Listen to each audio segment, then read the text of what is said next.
Hello friends, welcome back to rupees bet zone. இந்த வீடியோவில் நம்ம என்ன டாபிக் பற்றி பேச போகிறோம்னு பார்த்தோன்னா, நம்மளுடைய நண்பர்கள் எல்லாம் இந்த பறத்துற டைமில் வந்து இந்த புறாக்களுக்கு எந்த மாதிரி ஃபீடு கொடுக்கணும், காலையிலையும் ஈவினிங் கொடுக்கணுமா, தண்ணி எந்தெந்த டைமில் கொடுக்கணும், எந்தெந்த மாதிரி வந்து நம்ம ப்ராப்பராக மெயின்டைன் பண்ணால் அந்த புறாக்கள் ஹெல்த்தியாக இந்த நம்ம வந்து பறத்த முடியும்னு கேட்டிருக்காங்க. இப்போது இந்த சீசன் வந்து பார்த்தோன்னா ரொம்ப ஹெவி ஹீட்டான சீசன். இந்த சீசனில் தண்ணி நமக்கு கம்பல்சரி கண்டிப்பாக வச்சே தான் ஆகணும் ஃபுல்லாமே. நிறைய நண்பர்கள் வந்து இந்த ஐஃப்ளைய புறாக்களை பொறுத்த வரைக்கும் நைட்டு மட்டும்தான் ஃபீட் பண்ணி பழகிட்டு இருப்பீங்க. நைட்டு ஒரு 7 மணி 7:30, சில பேர் கொஞ்சம் கூட டிலே பண்ணி இந்த லைட்டு போட்டு இருட்டுக்குள்ள தான் ஃபீட் பண்ணிட்டு இருப்பீங்க. நீங்கள் அப்படி என்ன தான் ஃபீட் பண்ணி மெயின்டைன் பண்ணாலுமே இப்போ இருக்கிற கிளைமேட்டுக்கு மார்னிங் கொஞ்சம் வாட்டர் அந்த புறாக்களுக்கு கொடுத்துட்டு அதுக்கப்புறம் நீங்கள் நைட்டு பேஸில் இது ஈவினிங் ஃபீட் கொடுத்து போங்க. நம்ம பகலில் வந்து நம்ம தண்ணி கொடுக்குறது எப்படி தான் இந்த ஐஃப்ளைஸை பொறுத்த வரைக்கும் தனியாக வெளியே திறந்து விட்டுலாம் தண்ணி கொடுக்க மாட்டாங்க. எப்படி தான் இந்த ஹீட் டைமில் வந்து இண்டிவிஜுவலாக அடைச்சி வச்சுருப்பாங்க, இல்லைனா வந்து ஒரு காலனியாக ஒரு ரூமில் போட்டு வச்சுருப்பாங்க.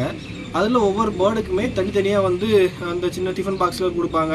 சில பேர் வந்து ஸ்ட்ரிஞ்சில் வந்து கொடுப்பாங்க, ஒரு 20 ml இல்லைனா 15 ml 10 ml அந்த மாதிரி ஸ்ட்ரிஞ்சில் கொடுப்பாங்க. அந்த புறாவுடைய அந்த புறாக்கு தேவைக்கேற்ற அளவில் கொடுப்பாங்க. சில பேர் வந்து பார்த்தோம்னா அந்த ரூமை டார்க்காக இருட்டு பண்ணி வச்சு அந்த இருட்டுக்குள்ளே வந்து தண்ணி வந்து வைப்பாங்க. அப்படி ஒவ்வொருத்தவங்களும் ஒவ்வொரு விதமாக வந்து இந்த தண்ணிகள் வந்து கொடுப்பாங்க. ஆனால் பகலில் வந்து வெளியே திறந்து விட்டு கொடுக்க மாட்டாங்க. அது ஒரு மெயின் பாயிண்டாக வச்சுக்கோங்க. நீங்கள் மார்னிங் இந்த சீசனில் வாட்டர் கொடுக்கலன்னா டீஹைட்ரேஷன் லெவல் அதிகமாக இருக்கும். எலக்ட்ரால் தண்ணியெல்லாம் அதிகமாக வைக்கலாம். அந்த டைமில் வந்து கொஞ்சம் கூட பெனிஃபிட்டாக இருக்கும். தென் பார்த்தோம் அப்படின்னா நம்ம வந்து இப்போ இந்த மார்னிங் ஈவினிங் வந்து நம்ம ஃபீடு வந்து எப்படி கொடுக்கணும்லாம் கேட்குறீங்க. இந்த பட்டா புறாக்களாக இருக்குது அப்படின்னா நீங்கள் இந்த ஃபஸ்ட்டு இப்போ தான் வந்து புறாக்களை திருட்டு பண்ணி புறாக்களை தயார்படுத்திகிட்டு இருப்பீங்க. இப்போ இந்த பறத்துற டைமில் புறாக்கள் கொஞ்சம் செட் ஆகி கிடைக்கிறது வரைக்கும் நம்ம மார்னிங் ஈவினிங் நீங்கள் ஃபீடு வச்சுக்கலாம், தப்பே கிடையாது. இப்போ எப்படின்னு பார்த்தோன்னா ஒரு 5-6 மணி நேரம், ஒரு 7-8 மணி நேரம் அந்த புறாக்கள் வந்து கொஞ்சம் வந்து கொஞ்சம் உங்களுக்கு அந்த புறாக்கள் ஸ்டெடி ஆகிடும் அப்படி தெரிஞ்ச அப்புறம் நீங்கள் ஃபீடு வந்து ஒரு டைம் சேஞ்ச் பண்ணிக்கலாம். அது வரைக்கும் வந்து பார்த்தீங்கன்னா ரெகுலராக நீங்கள் எப்பவும் போல் மார்னிங் ஈவினிங் ஃபீட் கொடுத்து அந்த புறாக்களை வந்து பட்டாக்களை வந்து நீங்கள் வச்சுக்கலாம். அதேமாதிரி ரொம்ப ஸ்ட்ரெயின் பண்ணி எல்லாம் காய்ச்சல் போடாங்க.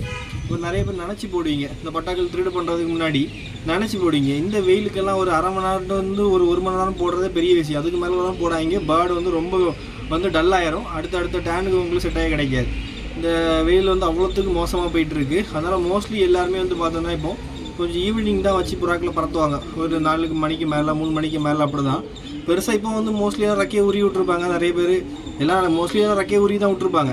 புறாக்கள் பெரிய புறாக்கள் ஆக்கி ரெக்கையை உரி விட்ருப்பாங்க. இல்லைனா வந்து பார்த்தோன்னா பட்டாக்களையே கொஞ்சம் திருடு பண்ணிவிட்டு லாஸ்ட் ஒரு 5 ரெக்கையும் வாலையும் உரி விட்ருப்பாங்க சில பேர் வந்து பார்த்தோன்னா. அப்படி இந்த புறாக்கள் ரெஸ்ட்டில் தான் இருக்குது. இந்த சீசனில் ரெஸ்ட்டில் இருக்கும்போது வந்து பார்த்திங்கன்னா ஃபீட் ரொம்ப பக்காவாக கொடுங்க.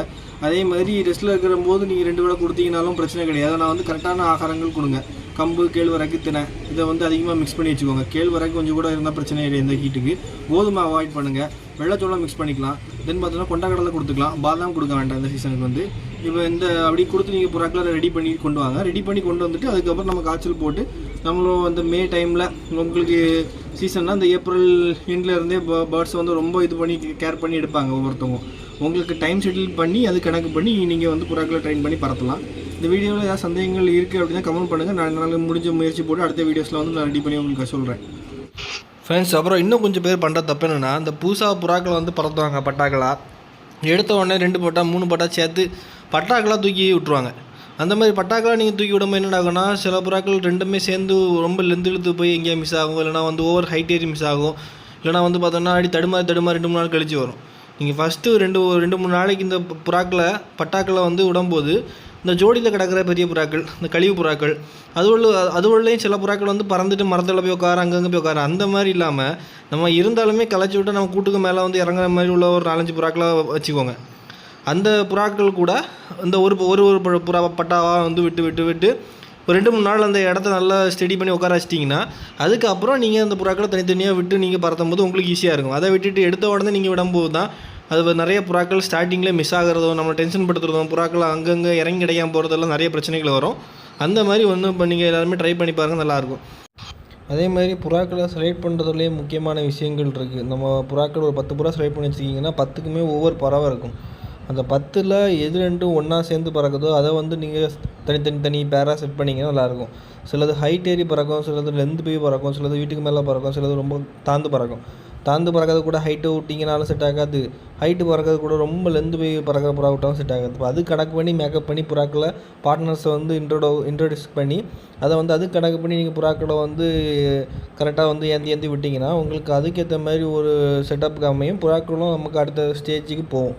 அதை விட்டுட்டு நம்ம கரெக்டாக அதுக்கு அமைச்சு கூட விடலைனாலும் அந்த புறாக்களுடைய டைமிங்லையும் அடி வாங்கும். அந்த புறாக்கள் வந்து நமக்கு எல்லா விதத்துலையுமே அது கொஞ்சம் சிரமமாக தான் இருக்கும். ஆனால் புறாக்களில் அந்த செலக்ட் பண்ணி எடுக்கிறதுலையும் கொஞ்சம் கவனமாக இருந்து அதை பொறுமையாக பறத்தி பார்த்து அதுக்கு எந்த கள்ளத்தனமும் இல்லை, அந்த புறாக்கள் வந்து டீசெண்டாக நீட்டாக பறக்குது, தெளிவாக இருக்குது, டைமிங்க்கு வருது அப்படின்னா நம்ம அதை வந்து அடுத்த ஸ்டெப்புக்கு நம்ம டோர்னமெண்ட் இதுக்கு நம்ம பிளான் பண்ணலாம். இந்த வீடியோ ஒரு சில விஷயங்களை பார்த்துட்டு அடுத்த வீடியோ டிஃப்ரெண்ட் டாப்பிக்கில் பார்க்கலாம். இந்த வீடியோ பிடிச்சா நம்ம சேனலோட சப்போர்ட் பண்ணுங்கள். தேங்க்ஸ் ஃபார் வாட்சிங். பை.